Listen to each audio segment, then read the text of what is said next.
The Post, run to see it this weekend, the best film of the year. Yes, I know it's only the beginning of January, but The Post couldn't come out at a better time, and it's the best film that I've seen in a year.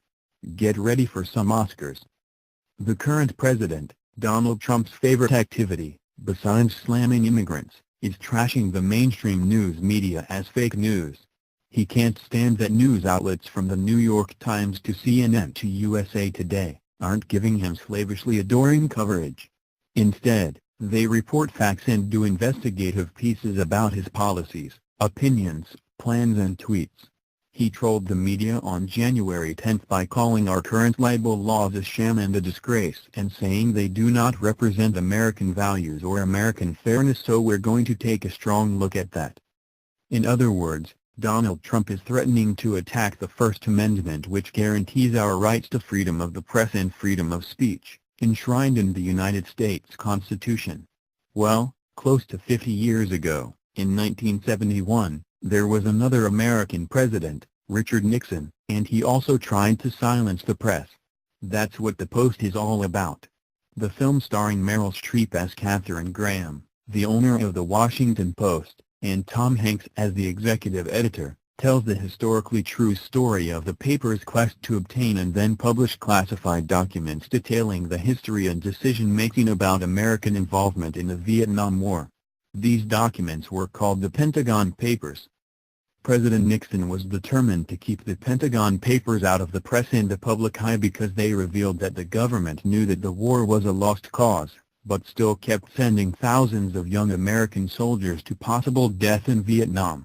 The Washington Post's Ben Bradlee knew that was wrong, as did the New York Times, and both papers were in a race to get the papers, which had been secreted out of government files by a former employee, Daniel Ellsberg, Matthew Reese, and to publish them on their front pages.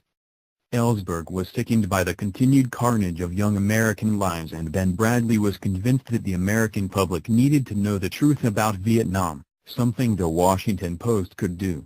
However, he had to convince Katharine Graham that it was the right thing to do, even under the threat of them both being jailed by Nixon's government. On top of that, the paper had financial issues, and could have lost its investors if its owner and editor were thrown in jail. Katharine Graham was risking a beloved business that had been in her family for generations.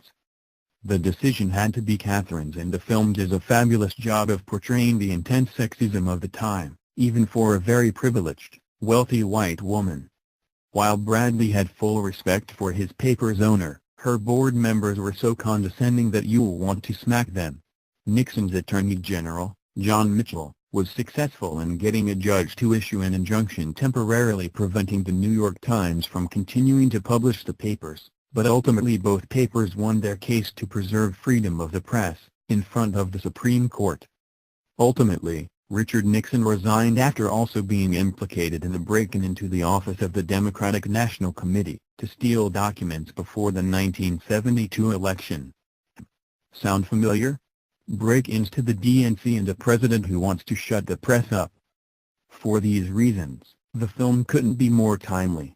And for you, this film should be a reminder of what an important role the free press plays in American democracy. The Post demonstrates that the truth is out there and must be reported and disseminated, no matter how much a paranoid president calls it fake news. So, hit the theater. Not only is the Post instructive, it's also completely engrossing. Let me know what you think.